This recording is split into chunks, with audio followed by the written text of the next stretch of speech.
अस्सलाम वालेकुम, मैं हूं सबा भट्टी और आप देख रहे हैं MAT20 न्यूज HD। आइए नजर डालते हैं आज की अहम खबर पर।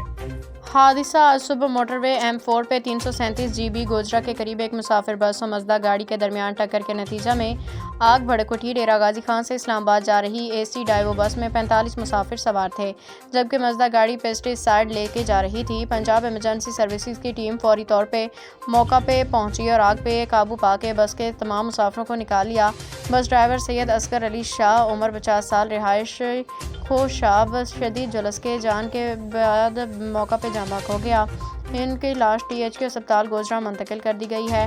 मोटरवे पुलिस ने वाक़े की तहकीकात शुरू कर दी हैं ताकि ट्रैफिक कवानीन के खिलाफ वर्जी और गाड़ियों के फिटनेस के पहलुओं का जायज़ा लिया जा सके। अल्लाह ताला मरहूम को जवार रहमत में जगह दे, ज़ख्मियों को जल्द से एहतियाबी अता फरमाए।